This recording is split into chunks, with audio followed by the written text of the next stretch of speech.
Hello అండి, అందరికీ నమస్తే. Welcome back to Lucky's kitchen. ఈరోజు మన వీడియోలో పండు మిరపకాయల పచ్చడి, సంవత్సరం పాటు నిల్వ ఉండే పండు మిరపకాయల పచ్చడిని ఎలా పెట్టుకోవాలో చూసేద్దాం రండి.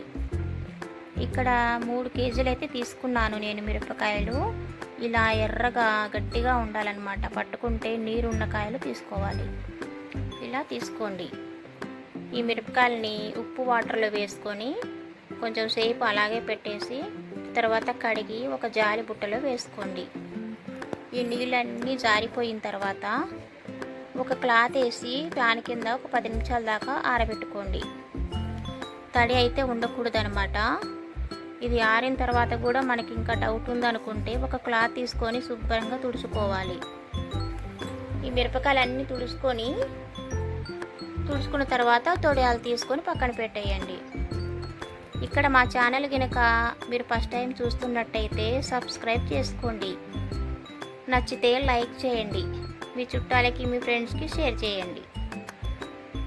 ఇప్పుడు అన్ని తొడియాలు తీసుకొని పక్కన పెట్టుకోవాలి.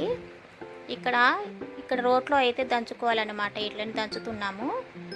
ఇవన్నీ కొంచెం పెద్దగా ఉన్నాయి కదా, ఒక 2-3 ముక్కల దాకా కట్ చేసుకోవాలి. ఒక మిరపకాయని ఇలా కట్ చేసి ఒక గిన్నెలో వేసి పక్కన పెట్టేయండి.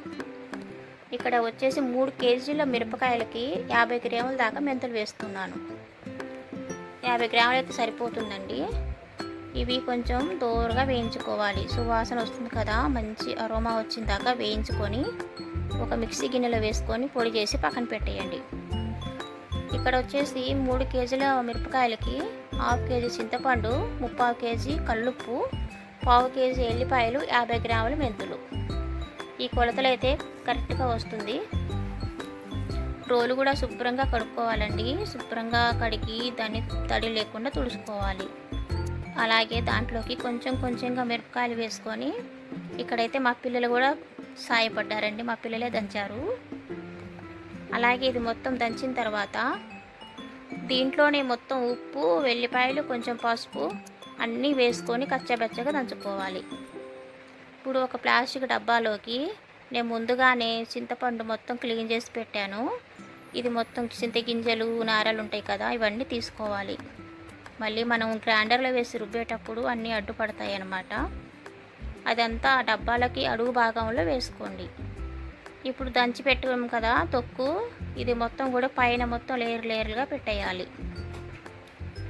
ఇలా మొత్తం దంచిన తర్వాత లాస్ట్లోకి మెంతి పొడి కూడా మొత్తం వేసుకొని కలిపి దంచేయండి. దంచుకొని ఆ డబ్బాలోకి మొత్తం పెట్టేసి మూత పెట్టి 3 రోజుల దాకా పక్కన పెట్టుకోవాలి. ఇలా పక్కన పెట్టేస్తే మంచిగా చింతపండు అంతా నానిపోయి బాగుంటుంది కదా, అప్పుడు మనం మళ్ళీ రుబ్బుకోవాలన్నమాట మెత్తగా. ఇప్పుడు ఇదంతా 3 రోజులు పక్కన పెట్టిన తర్వాత ఒక గ్రైండర్ తీసుకొని శుభ్రంగా కడిగి అది కూడా తడి లేకుండా చూసుకోండి. అలాగే గ్రైండర్లో కూడా 2 వాయిల దాకా వచ్చింది. దీంట్లో వేసుకొని బాగా మెత్తగా రుబ్బాలన్నమాట. మనం ముందుగానే రోట్లో దంచేటప్పుడు అన్నీ వేసేసాం కదా దీంట్లోకి, ఇప్పుడు మామూలుగా రుబ్బేసుకుంటే సరిపోతుంది. ఇలా ఈ పచ్చడి మొత్తం రుబ్బుకున్న తర్వాత ఒక డబ్బాలో కానీ జాడీలో కానీ గాజు సీసాలు ఉంటాయి కదా, దాంట్లోకైనా పెట్టుకొని ఫ్రిడ్జ్లో పెట్టుకున్నా సరే బయట పెట్టుకున్నా సరే కలర్ పోకుండా మంచిగా ఉండాలంటే ఫ్రిడ్జ్లో పెట్టేయాలి. అంతేనండి. ఈ కొలతలతో చేసుకుంటే ఎవరైనా చేసుకోవచ్చు.